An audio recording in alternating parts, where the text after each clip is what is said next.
Hey everybody, welcome to Drive Thru Board Game Blog number 24. This is for Wednesday, February 19th, 2014. So we have kind of a theme today with our show here. It's basically things that are overlooked, things that I'm probably overlooking, things that I feel other people are overlooking, and things that are just kind of generally overlooked in general.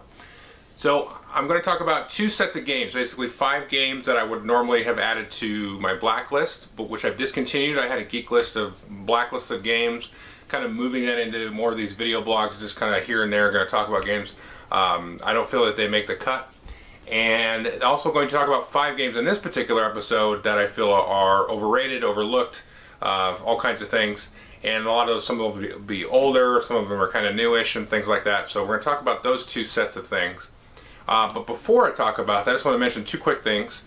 First, on the suggestion of a user on Board Game Geek, I've created a geek list of a place where you can go and kind of request a game for me to review or do whatever. So I've been kind of, it's taken me for a while here of doing like a playthroughs and things. So some of the games on there people have actually requested playthroughs of.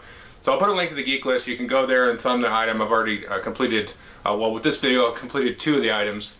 And just something to kind of keep me, you know, aware of things I may have overlooked. So one guy listed, for example, the game Android, which I've always kind of known about and not really invested much time in researching. But you know, per his comments and some of the stuff I was looking into, I'm like, oh, this actually looks like it would be a game kind of up my alley. So I kind of heard mixed reviews about it at different times. So if you feel like you want to suggest a game for me to review, or maybe a game I've already reviewed you want me to do a playthrough of, or something like that, I will get to doing playthroughs. I just have to configure this office in a way that is copacetic for everybody else in the house, and also so that I can kind of easily do these playthroughs.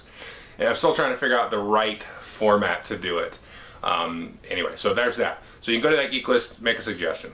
The other thing is I am super happy to announce on this video that I will be interviewing some or all or part of the Board with Life cast.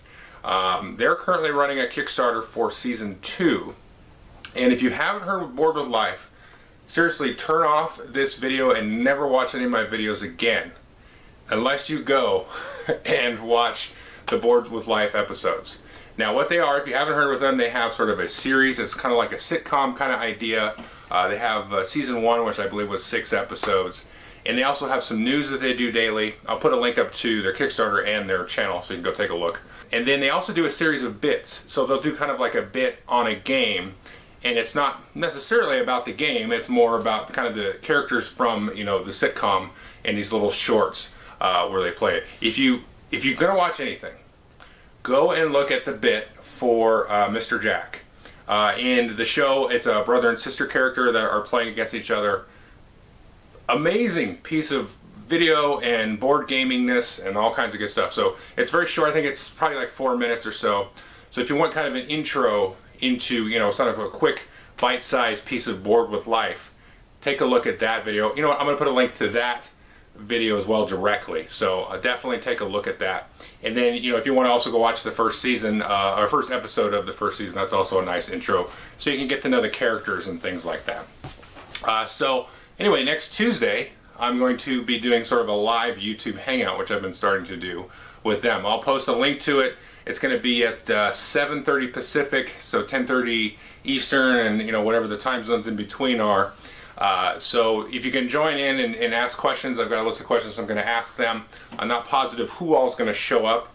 Hopefully some of them do. And so anyway, I'm super excited about that. Really, you know, across the board, everything that they do in that series, I just find excellent. You know, between the acting and the production value, the storylines, the comedy, and also how they kind of treat the games. The games aren't necessarily the main focus of the video, but they do serve a good focus. They don't ignore the games, and the games do add into, you know, the story and interactions between the players and things. So awesome, just great. So those 2 things, the geek list and the Board with Life chat upcoming. And if you can't make the chat, then it'll be, you know, here on the channel, and I'll repost. I made a blog post to subscribe to. There'll probably just be 50 links under this video that you can go check things out. So let's get those things out of the way and let's talk games for a minute. So first we're going to get into these kind of blacklisted games. And I've been sort of mulling over this whole thing here because, you know, I got a lot of feedback about my top 10 worst disappointing games of the year. And, you know, great feedback, negative feedback, and some of the negative feedback was still very constructive feedback, even if you disagree with me, blah, blah, blah, blah. And so that's the thing that I really struggle with. You know, probably the hardest thing about doing this whole thing here is when I don't like a game, you know, and I'm like, I don't like this. But that doesn't necessarily mean it's bad. Now sometimes I think it does. Sometimes I do think the game is like mathematically bad. Most of the time though, that's not the case. There could just be, you know, instances where the game shifts into bad and maybe is more likely to be mathematically bad. And it also has a lot to do with my attitude, obviously the attitude of everybody at the table. And that actually probably has more to do with it than the actual game itself sometimes. So I just want to kind of preamble that because I know my tone of voice sometimes is pretty firm and stern sounding. I'm guessing that's the case. I've been told that anyway. That's not necessarily what I'm trying to get across here. But the other thing is that basically, let's just say these 5 games that I'm going to approach, I feel like all of them, actually in this case, not always going to be the case with these games I don't like, but all of these in this case are basically, for me, one step away from being a good game. They each have this like one kind of niggling little thing, but on the other hand I can see sort of the goodness of it. But unfortunately in 2014 the board game industry has decided to release 2 billion games every year. So that's cool, but it's also like kind of like, okay, there's a tidal wave of cardboard coming, you know, to everybody's door and everybody's store and everybody's convention every single year. Holy cow, that's amazing, because most games are actually pretty good. They're pretty decent. You know, if you go in with a kind of attitude to absorb the game, they're going to be pretty good. Most games, I mean a high percentage of games. And even probably a couple games on this list of 5 are like that. So anyway, my thing is, I don't like these games. Nothing's going to change that, more than likely. Enough preamble, let's just list the dang things. Okay, so the number 5 or whatever of this would be Professor Pugnacious, something Perfidity, blah blah blah. There's a bunch of P's in the title. This is actually kind of an interesting game because it's like a deck builder. You have some cards in front of you that you're going to purchase just like an Ascension. But everybody has their own row in front of them of 5 cards that you can purchase. And then the cards are going to kind of shift every round. So your left-hand card goes to your buddy's right-hand card. So the cards are constantly moving. I actually enjoy that. It's kind of fiddly because you're always like, okay, every round you're kind of shuffling the cards. But there are other cards that make you sort of move cards in the rows and do that. And because of the balance and the dynamics of, you know, basically purchasing versus fighting, which is kind of like Ascension as well, that's kind of a cool thing. It's sort of like a live kind of large table draft where you can try to snake cards from everybody, and the powers are kind of interesting. Now the one part where this game completely falls apart for me is you have this like a fail resource. It's called fail, I think, and it's all from memory here. So you play that, and then you maybe we'll do some fighting, and then you can kind of reduce people's attack power to attack some of the monsters in the center. Well, just the way that that plays out, and the fact that everybody kind of reveals, and you say, okay, now I'm just going to play my 3 fail on you, and so you get hosed out of whatever guy you pick to attack. There's no like deduction in the placing the fail on somebody. It's just very calculable, and you know, once somebody gets some fail in their deck, it's probably not a great idea because you're kind of, you know, tacking your way away from, you know, actually having large purchasing power and large attack power. So it kind of gimps you to do that, and it's probably not worth it to do it. But the way that it even is implemented is very like just calculable. So it's like, okay, well, I know he's got a card with 3 fail, so instead of 9 attack power, I'm going to get 11. I'm exaggerating those numbers, but so it just kind of falls apart and just, you know, just makes the game completely milquetoast in that regard. So I think it's interesting. Like, I think there's something there personally, and when I don't want to second guess any of these designers, but for me, when I'm as a gamer playing the game, it's like there's something there with this whole sort of interaction with stealing people's cards and things like that, and then trying to sort of race versus, you know, it's kind of like Ascension. You have your money race and your power race for the fighting. you have all that stuff, but then this whole interaction and dynamic with that fail stuff just like, you know, just blows the game to pieces for me. So that's that game. Next game on the list, I guess number 4 would be Nautilus. And this is a Kramer-Kiesling game, which is amazing that I don't like it. I think I've played almost every Kramer-Kiesling, probably, well no, Cavum is one that I haven't played. One that somebody actually suggested on that geek list. But I like most of their games. I haven't kept every game, but I have like 3 or 4 that I've kept in my collection from them. Now Nautilus is actually really neat in a lot of ways because you're kind of building up your ships and you see them kind of visually grow, kind of similar to Asara if you play that, where you build towers and you can actually see them, they're different colors and different shapes. And so all your victory points and your coolness and everything that you're making, you're seeing grow on the table. So whoever's got the highest tower, or in this case the biggest ships, you're going to see that. And it's got some neat action selection, sort of like, it's not like a rondel, but it's a circular thing, and it's kind of Puerto Rico-ish, where somebody chooses a role and then you can follow up, and you've got some different resources to manipulate. That's all cool. There's this one thing that I freaking hate about it, is everybody has this little special action tile where you can like do this double bonus action. It is the gamiest thing ever. Now I played the game twice, and I used it once in the first game to basically make the last round worthless. And so I was kind of sure I could kind of win, maybe. I ended up getting second place, but I knew I was going to hose up like the rest of the table except for one guy. And then in the second game I played, it was actually a 2-player game in that case, I hosed up the other guy and I just kind of sandbagged and then used my special action tile and boom, scored like 55 points in the last round, and then boom, I won the game. So like a super like crutchy kind of mechanism feel with that.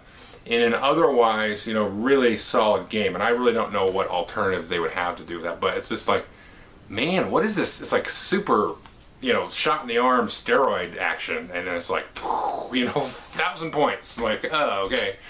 So it just really just takes me out of the strategy. I do think people, and I played with people that they kind of like the game, so you know, it could be just kind of for me. So definitely one to kind of take a look at if you're a Kramer-Kiesling fan. But that whole special action thing was just like, huh, what? You know, this is like, this removed me completely out of the theme, out of the strategy and everything like that. And it's like this big, you know, huge albatross hanging on my neck. So number 3 won. And so as we're kind of getting up, it's not, we're not actually getting to worse. We're kind of getting to ones that I feel are closer and closer to being good games, but they just, you know, no denying it, don't like it. So number 3 here is Among the Stars. And this is somewhat hard to find if you're in the US. I actually had to trade for it. And but I think in Europe you can find it easier, I think. It's by Artipia Games. And they always do nice components. Everything looks really good. And the art is amazing on the little card. So basically what the game is, if you're not familiar, it's 7 wonders in a sense. You have a hand of cards, you're drafting and playing cards. Everybody drafts a card, put it face down, you flip it up. You can put the card to attach to your space station, and you kind of grow your space station with these different rooms and, you know, compartments and things that are going to be different things. And the idea is that you're kind of like in this large space station where you can have like sports stadiums, and, you know, it's huge, right? And you have different guns and different things on there. It's kind of like you're building almost like a little man-made planet or something. And so you can do that. You can draft cards, or you can turn cards in to add more like power generators to your space station, to be able to add other rooms, or you can discard cards to get some money and things like that. And the thing is it's kind of just sort of, I'm being kind of loose here, so don't hold my feet to the fire about, you know, the strategies here. But basically you kind of go for a color. There's 4 colors. You try to do a bunch of blue rooms, and the blue rooms kind of combo off each other. And there's different special cards that you can shuffle in. So that's kind of a neat part of it, is that you basically have the same set of cards roughly based on player count, and then you have a large deck of special action cards that you shuffle in, but you never use all of those, so those are going to be different every time. But the thing is, as I'm playing this game, I'm like going, because I'm kind of looking for a game that's better than 7 Wonders, because I kind of like 7 Wonders. I definitely like 7 Wonders better than this, and that's kind of the thing. This one makes me just want to play 7 Wonders because I'm like, holy cow, 7 Wonders actually has theme. You know, because as I'm playing this one, I'm like, I'm just hooking these colors up. I have this weird organic spaceship. You know, the rooms kind of combo off each other, and they're kind of different types of rooms.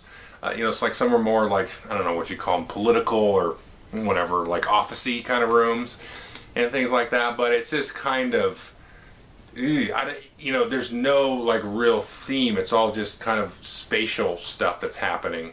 Whereas like in Glenmore, which is a game I find similar to Seven Wonders in this game, it's a little bit more organic feeling and a little more thematic as you're kind of plotting out your land and stuff like that. And because Seven Wonders has age 1, 2, and 3, you have a definite sort of arc of not only like a story arc of, you know, advancing your civilization, but you have a strategic arc of trying to get to, you know, certain end game conditions of having lots of science or lots of war, or lots of the blue buildings and things like that. Where this is, everything is just in one big, you know, giant stack. There is no A, B, and C.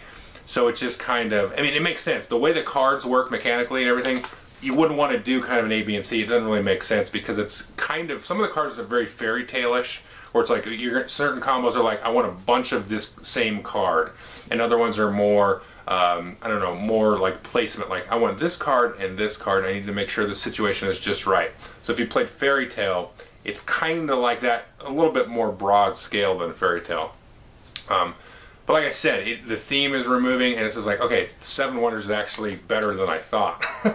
Because, you know, like in that game, the civilization, I'm like, God, you really do feel like you're trading with people, because you're trading their resources to your left and right. And I always had a problem in Seven Wonders because you're not really dealing with the guy across from you when you have a lot of players.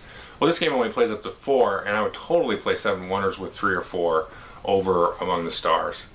But it's not a bad game. I don't really find anything, you know, like broken or anything wrong with it. It was just kind of, okay, I'm going to compare it to Seven Wonders because everybody's comparing it to Seven Wonders, and no question about it, I would play Seven Wonders over this any day of the week. Alright, so number 2 game is Euphoria. Now this is a game from Stonemaier Games, and I absolutely love viticulture, and was pretty disappointed with this one because there's a couple of things. And in the same case of Among the Stars, I don't think there's anything necessarily broken with the game, but the way that the game just kind of plays out, it's basically a race. So you roll your dice, and your dice are kind of like workers and worker placement stuff. And so it's kind of not very blocky. To me, there's not really like a lot of blocking that happens. I mean, you can kind of leave your guys out there and then pull them off. But the one thing that's kind of just, it just sits wrong with me is you can kind of just go, I'm going to go here and go over here. And you have so many different like paths that you're trying to score these different market areas and things. And it's kind of a little bit too wide open, I think, for a worker placement that way.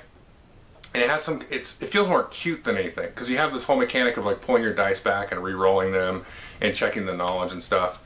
And that's okay. I never really felt like I was in danger of anything. You could get a bad roll or something, probably. But the other thing that just sits wrong with me is you have these different market tiles that you flip up, and somebody activates a spot. And anybody that wasn't kind of involved with sort of constructing that little area gets like a little bit of a penalty that's just kind of like, you know, it's just a penalty that it's just kind of annoying, but I can go back in there, you know, and fix it later. So it just was a game that it felt like it was neat. It was kind of a cute way of doing mechanisms and things, but at the end of the day, I was just like, I'm not really invested in anything that's really happening here, you know.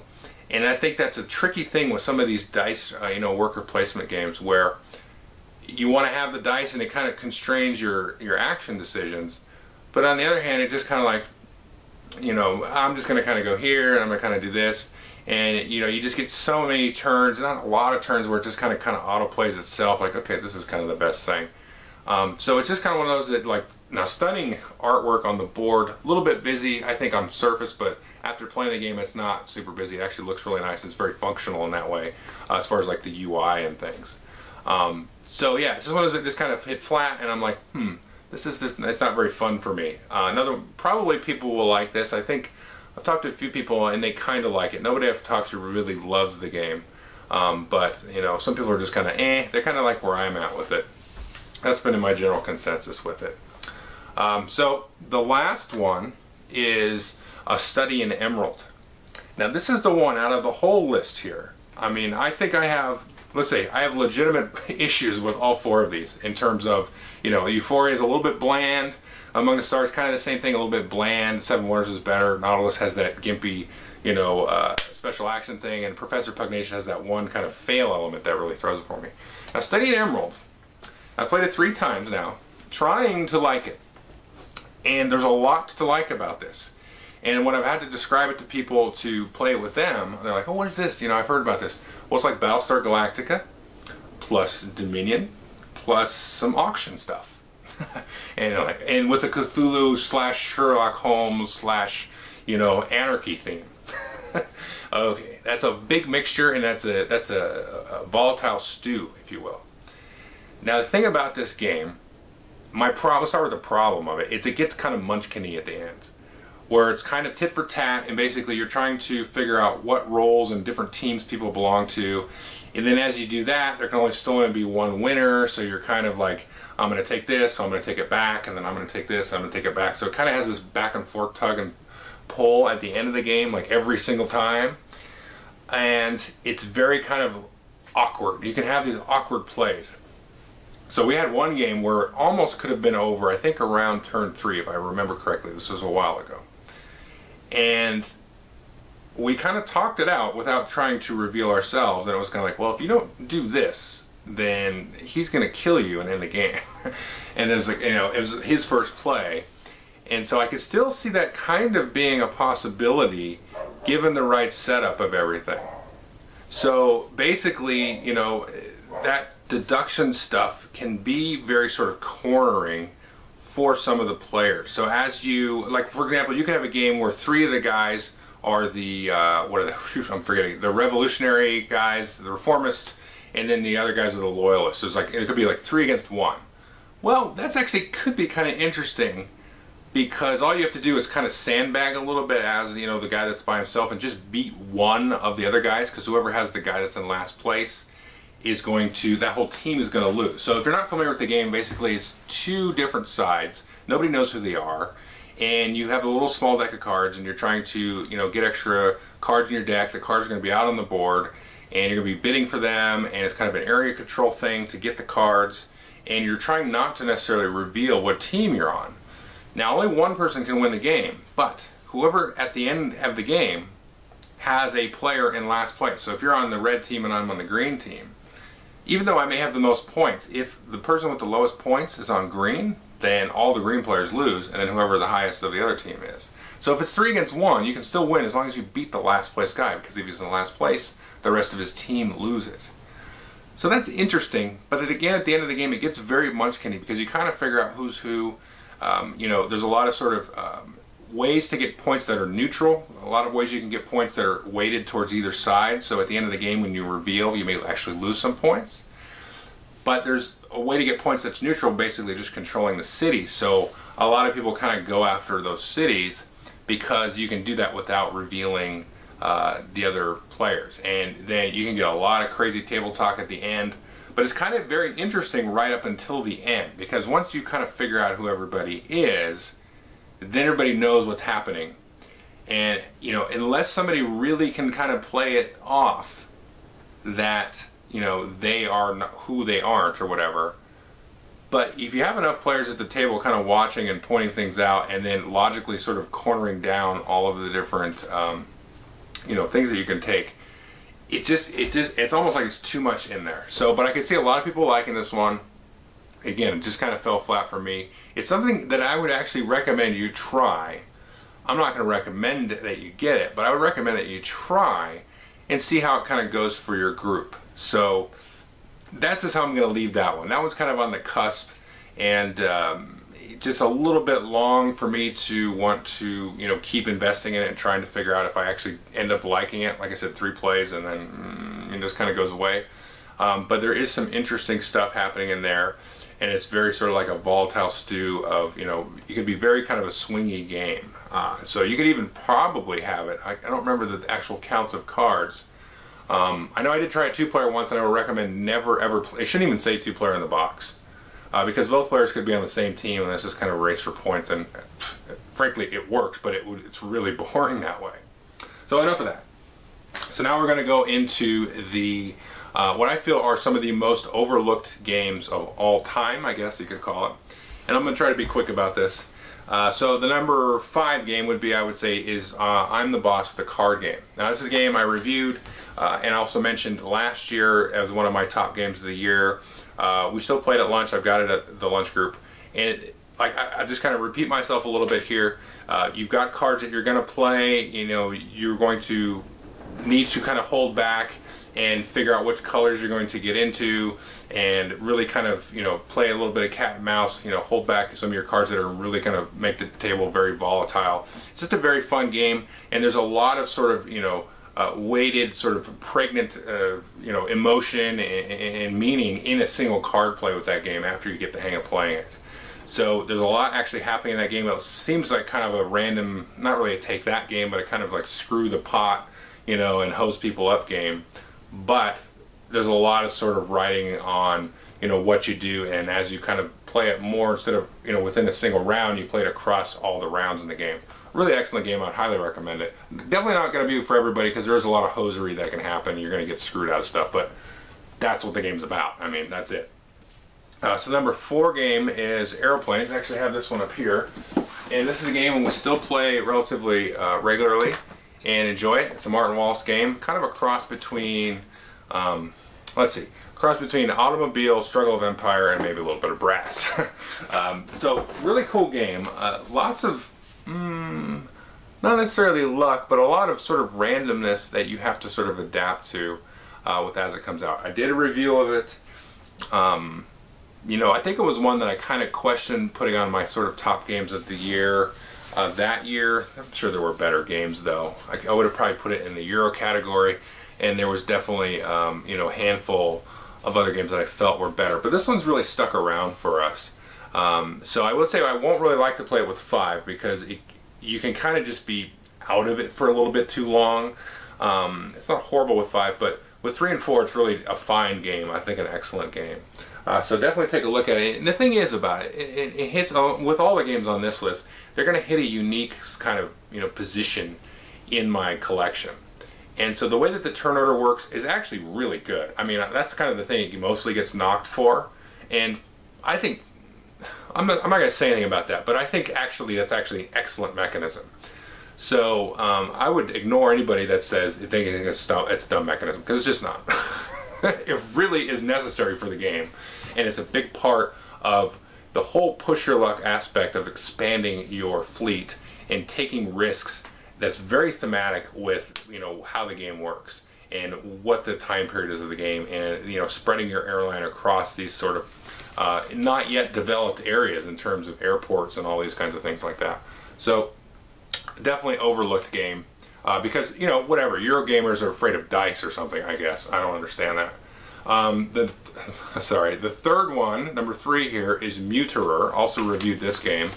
And this is an old game, like a 1999 game. And that one of the first, if not the second game with role selection. Talked quite a bit about this game, I think in a previous blog, as well as, you know, in my review of it.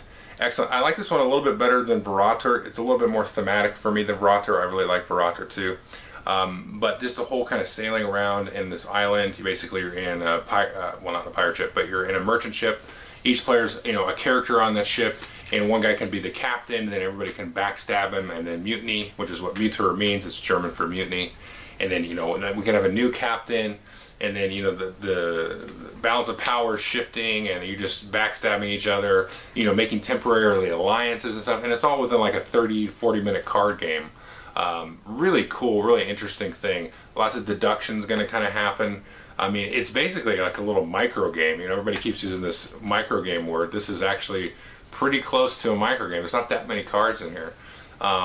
So excellent. You know, it plays 30 to 40 minutes. Lots of micro games or deduction games. This has that aspect to it. I would highly recommend it. Now, this game's a little bit tricky to find. I think, you know, the other two I mentioned are easy enough to find. This one's tricky. I would go to GameSurplus.com. He always gets it in. Or I would go to Amazon.uk, I think, maybe gets it, and Amazon.de will get it. So if you put an order in with those guys, you know, throw this one in, or throw this and Verrater in, and definitely take a look at it. Now, the rules, you know, are not in English, but you can print them off on Board Game Geek in a little kind of small rulebook format to put in there. Alright, so number 2 is Frank Zoo, and I do have this one here still. We played the heck out of it at work, so I probably won't take it to work for a while, but there's Frank Zoo there. wrote a review and did a video review of this. Really overlooked, and I think labeled in some ways. I mean, I like the theme of it. I like the pictures on the cards and all that stuff. And so you have these different animals and things. You can see there, you got a piranha and some different animals on that. It's basically a ladder climbing game, but you can play it with kids, and you can play it, more seriously with adults. And the way that you change teams every round is going to change sort of the balance of power and the partnership stuff. I normally hate partnerships in games, but because it changes every single round in this game, it makes it actually very, very interesting. So again, ladder climbing, cute little theme. Got some interesting partnership dynamics that are going to change. This one's going to be hard to find. You're going to have to trade for this one. It might be available in some shops, but this is long out of print. You should be able to get a decent, deal for it. I would definitely pick it up. Trade down for it if you will, but not too much. But and it plays up to, what is it, like 7 or something? 4 to 7. I wouldn't play it with. I would play it with 4 or 5 only. But yeah, that's the kind of thing. Is you can't play with 3. This one's definitely Overlook. I mean, I really enjoy this. I'll never get sick of this one. I will never get sick of this. This is like one you can keep. I mean, it's almost a gateway game in a way. The scoring is a little bit funky, so I wouldn't call it a gateway game, but it's very easy to teach. You can get non-gamers playing it. You just take care of the scoring. So there's that. And so, the number 1 game, which is overlooked by the entire planet, but won't be overlooked for very long, is BSG Express, which is Battlestar Galactica Express. Now, this is going to be published not with a Battlestar Galactica theme, with a theme of sort of, it's a science fiction theme. I'm not 100% clear on all the details of it. I do have it here. Here it is. So this is, I actually had Andrew Tolson of Print and Play Productions craft this for me. And you got nice dice here. Actually, these are new. If you saw my video review, these are, you can't see it very well. These are, etched dice as opposed to sticker dice, because my stickers were just coming off as playing it too much. So you can see some of these, these etched dice there and stuff like that. So, but really fun game. I think you have this whole swath of games, Werewolf, Resistance, different games like that. This is the best one by far. I rated this as 10 on Board Game Geek. Part of it is the theme, but the theme is not huge. Like I said, they're printing it with New Moon, with a different theme. I think I will miss the Battlestar Galactica theme, but there's no reason I can't keep this. But from what I've seen of the new one, let's just talk about the new one for a minute. They are going to make it a little bit different, make it a little bit longer of a game. Now this one you can play in 30 minutes. Once everybody knows how to do it, even with the full 5 players, you can play in 30 minutes. Because you can play very quickly, and if you are the Cylons in this, you have to play quickly. You need to play aggressively because you don't have enough time to sort of, bluff and kind of slow boat it and try to get people on your side too much. Which is, kind of takes you out of the theme a little bit, but you can also roll bad in this, so you can say, gosh, I keep rolling negative, because there's, more negative things on the dice that you submit. So like if you're familiar with Battlestar Galactica, you submit cards to help with the different crises and things like that. In this you roll dice, so it's kind of like liar's dice in a sense. Everybody kind of rolls, behind a screen or something, or just, in a cup, and then you submit dice to, different challenges and things. And it has, the different ships attacking, and you got to repair Galactica and do different morale rolls, and you got to jump away from, the Cylons, just like in the Battlestar Galactica FFG game. But this is fun. I mean, it's got all the cool stuff about, Battlestar Galactica, where you redraw the Cylon cards after a certain point. So at that point, then somebody's in there, so that kind of makes you slow boat it a little bit too. So it's great. So I mean, I enjoy Battlestar Galactica, but it's long. I don't think that's a problem. But to me, like, you get all of that stuff, all of the theme and the dynamics, and the whole redrawing of the roles, which I think is the greatest thing ever, in a half hour to an hour. And the game goes about that long, and you can play it really good with 3 players. I played this with 3, and honestly was surprised at how well it worked. It actually worked very well. And it keeps it, once you get kind of the hang of the game and the pace of the game, it's always usually pretty close. And you feel like you kind of came down to it where, either side had a good shot to win. And I think because it doesn't overstay its welcome and things like that. And it's got kind of more of a thematic thing and a little bit more mechanics than like a Resistance or Werewolf, where it's just like friggin' cult of personality and stuff like, you know, I mean, that's fine. Resistance is cool and, you know, Werewolf is whatever, but a lot of times with those games, it's so socially, it's like almost overly socially dynamic, where it's like, okay, whoever the loudest person is, we have to put up with them. And if somebody in my group is watching, please, it's not about you. But, you know, you get that and sometimes in games, and you get the dynamic of this one person wants to keep, you know, bringing the conversation back to whatever. And, you know, it's fine, but sometimes it grates and the game goes on longer than it should. And, you know, it's just, it's too socially dynamic, where the kind of the dice action and the different things here kind of keep the game a little bit more grounded in that kind of theme, or in the focus of the game itself, and not so much above the table, which is really cool. I like that. I mean, more games need to do that, like, you know, have that face-to-face, because you are playing with other people. But this strikes that kind of perfect balance. It's got a great theme. You get the head-to-head, you know, conversation or arguing. Still got some interesting mechanics and things you can tinker with to sort of add to, you know, the game. Like, you have to kind of place your dice. You can't sit there and study your dice, because people are like, why are you studying so long? Whereas another game like Resistance, you can just keep going on and on and on and on about, you know, whoever the traitor is and all that stuff. So I really like this game. I'm really looking forward to New Moon, and the thing they're going to change, they're going to make it a little bit longer. It sounds like it could go longer, so maybe that's the complaint that I hear, that I don't mind, is that this game can end more abruptly. You've got to come out the gate a little hard as a Cylon. Whereas New Moon sounds like they're kind of taking some steps to balance that a little bit more, but we'll see when it comes out. But anyway, that's my #1 Overlook game, Battlestar Galactica Express. Obviously, it's a print and play games, but it's one of my favorite games of all time.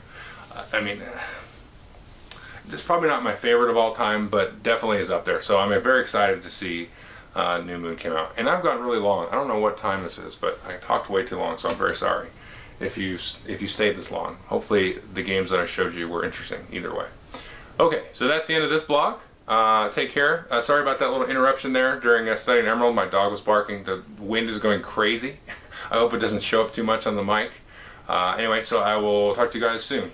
Bye-bye.